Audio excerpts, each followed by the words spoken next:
ये वीडियो पूरा प्रॉपर्टी को समर्पित होगा। इस वीडियो में हम समझने की ये कोशिश करेंगे कि क्या गाजियाबाद में प्रॉपर्टी खरीदनी चाहिए। प्रॉपर्टी एक कॉमन वर्ड है जिसमें फ्लैट, दुकान, प्लॉट और बहुत सारी चीज़ें आती हैं। अब देखिए, हिंडन हवाई अड्डा जो कि गाजियाबाद में ही है, मेन बिल्कुल शहर के बिल्कुल सटा हुआ है, शहर में ही मान सकते हैं आप। देखिए, हिंडन हवाई अड्डे से जुड़ा 12वां शहर भुवनेश्वर की उड़ान शुरू। अब अप्रैल में लखनऊ, वाराणसी, प्रयागराज और मुरादाबाद के लिए फ्लाइट चालू हो सकती है। तो देखिए, गाजियाबाद एक ऐसा शहर जहां पर रैपिड रेल ऑलरेडी वर्किंग है। रैपिड रेल चल रही है मेरठ से लेकर के सराय काले खां तक। फिलहाल स्टार्ट होने वाली है सराय काले खां तक, लेकिन जो फिलहाल चल रही है वो चल रही है न्यू अशोकनगर तक। तो सराय काले खां पर बहुत ही बड़ा इसका जंक्शन बन रहा है। और फिर जो रैपिड रेल है वो जाएगी आपकी जेवर एयरपोर्ट। रैपिड रेल आपकी जाएगी हरिद्वार। रैपिड रेल जाएगी Gurgaon, Manesar, cyber hub, cyber city.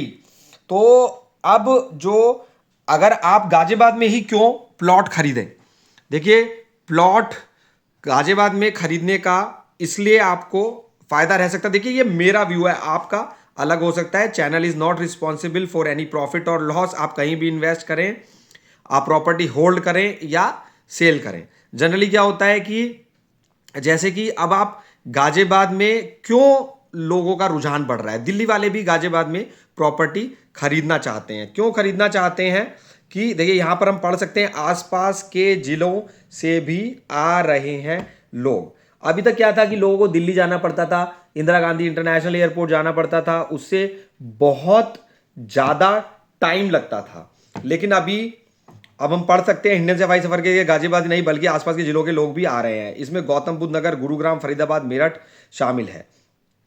Delhi के आईजीआई एयरपोर्ट के मुकाबले हिंडन एयरपोर्ट पहुंचने में समय कम लगता है। यहाँ फ्लाइट कम है लेकिन समय पर आ रही हैं। एयरपोर्ट पर चेकिंग में भी कम समय लग रहा है। तो अब देखिए, जो रैपिड रेल है, मेट्रो में टाइम थोड़ा ज़्यादा लगता है लेकिन rapid rail high speed train है। कभी आपने सोचा है कि भारत की प्रथम रैपिड रेल क्यों गाजियाबाद से होकर के जा रही है या क्यों मेरठ जा रही है, क्यों इस रूट पर जा रही है? तो ये सब विचार करने योग्य है। वीडियो लास्ट तक बहुत इंपॉर्टेंट हो जाएगा। मैं वीडियो में बिना स्किप करे आप सुनिएगा, बहुत इंपॉर्टेंट मैं वीडियो में आपको बातें बताने वाला हूं। देखिए, आपको गूगल पर टाइप करना है TOD zone. T for Tata, O for orange, D for Delhi. TOD zone आप गूगल पर टाइप करिए, देखिए, उसके आगे लिखिएगा TOD जोन रैपिड रेल, तो आपको पता लगेगा रैपिड रेल के 1.5 किलोमीटर के दायरे में गवर्नमेंट ने TOD जोन बना दिया है, ट्रेड जोन बना दिया है। और कितना डेवलपमेंट आपको मिलने वाला है रैपिड रेल के आसपास। अब हम बात करते हैं कि अगर आपको प्लॉट चाहिए तो आप कहां लेंगे। देखिए, मधुबन बापूधाम का बी ब्लॉक बिल्कुल रैपिड रेल के बिल्कुल बराबर में है। दुहाई का रैपिड रेल स्टेशन है। ये देखिए, ये मधुबन बापूधाम का मैप है। ये बी ब्लॉक का मैप है, बी फॉर बॉम्बे। मधुबन बापूधाम में 6 ब्लॉक हैं, ABCDEF। सारे ही ब्लॉक्स बहुत अच्छे हैं। अगर आप यहाँ मौके पे आएंगे और अपने किसी पड़ोसी को लेके आएंगे तो वो आपको कह सकता है कि यहाँ तो एक भी घर नहीं बना है। अब ये समझने वाली बात है कि अगर कोई अपना घर बना लेगा तो वो सेल क्यों करेगा। जो भी कोई ऐसी कॉलोनी होती है जहां पर घर नहीं बने होते हैं, वहीं पर खरीद बेच मतलब सेल परचेज थोड़ी ज़्यादा होती है। बाकी आपकी चॉइस है। बहुत लोग इससे सटा हुआ रैपिड रेल है, मेरठ रोड है, उसको देख करके खरीद रहे हैं। बहुत लोग देख रहे हैं कि कहाँ पर झाड़ियाँ कटी हुई हैं या कहाँ पे कुछ दिख रहा है, वो उसको देख करके ले रहे हैं। और ऐसा भी नहीं है कि कोई तुरंत ही प्लॉट आपको खरीदना, मतलब वो है कि बजट होता है और आपकी मेहनत की कमाई होती है। तो कुछ जब घर बन जाए तो उसके बाद में तो आप खुद ही समझ सकते हैं कि जैसे जैसे साल बीतते हैं और वैसे वैसे कुछ प्लॉटों की डिमांड बढ़ जाती है। तो डिमांड जैसे जैसे होती है उस हिसाब से फिर रेट्स भी शायद बढ़ सकते हैं। तो ये देखा आपने बी ब्लॉक, इसमें नॉर्दर्न पेरीफेरल रोड जा रही है और आपकी चॉइस है। अगर आप फ्लैट खरीदना ही चाहते हैं तो मैं आपको रिकमेंड करूंगा कि राजनगर एक्सटेंशन, क्योंकि बिल्कुल रैपिड रेल के बराबर में है और मेट्रो भी है वहाँ पर, तो फ्लैट नहीं तो आप पहले रेंट पे रह के देख सकते हैं कौन सी मंजिल सूट करती है, कौन सी सोसाइटी सूट करती है, कौन सी पास पड़ती है, कहाँ पे जाम नहीं लगता है, और उसी तरीके से फिर आप प्लान कर सकते हैं। लेकिन घर जमीन भी आपकी, छत भी आपकी, बनाने का आपके पास एक गोल्डन चांस फिलहाल मधुबन बापू धाम। देखिए यही है नेशनल हाईवे 58 और इसकी चौड़ाई है 75 मीटर। ये यहाँ पर हम देख रहे हैं कि 75 मीटर को अगर आपको फुट में कन्वर्ट करना है तो कैसे करेंगे। यहां पे देखिए 75 इंटू 3.281। अगर आपको 3.281 याद नहीं रहता है तो आप अंदाजे से 3.3 से मल्टीप्लाई कर लिया करिए। यहां पर हमें 246 फुट चौड़ी सड़क मिलती है। ये मैंने अब इसको 3.3 से मल्टीप्लाई कर दिया है। कहीं भी अगर सड़क की चौड़ाई आपको देखनी है फुट में कितनी होगी तो देखिए पहले 246 समथिंग आ रही थी, अभी 247 आ रही है। तो क्योंकि 3.281 से मल्टीप्लाई करना पड़ता है तो 3.3 से मल्टीप्लाई करिए रफ आइडिया से, आपको आइडिया लग जाएगा कि इतनी चौड़ी सड़क है। तो ये मेरठ रोड 247 47 246 फुट चौड़ी सड़क है जिस पर रैपिड रेल जा रही है और यही सड़क बिल्कुल मेरठ तक और हरिद्वार तक जा रही है। तो रैपिड रेल अभी वर्किंग है और देख लीजिए नोएडा वालों का पूरा रुझान, दिल्ली वालों का पूरा रुझान कि इस रैपिड रेल के आसपास कुछ भी मिले। अब देखिए बिल्कुल मेरठ रोड आपको याद रखना है पिलर नंबर 707।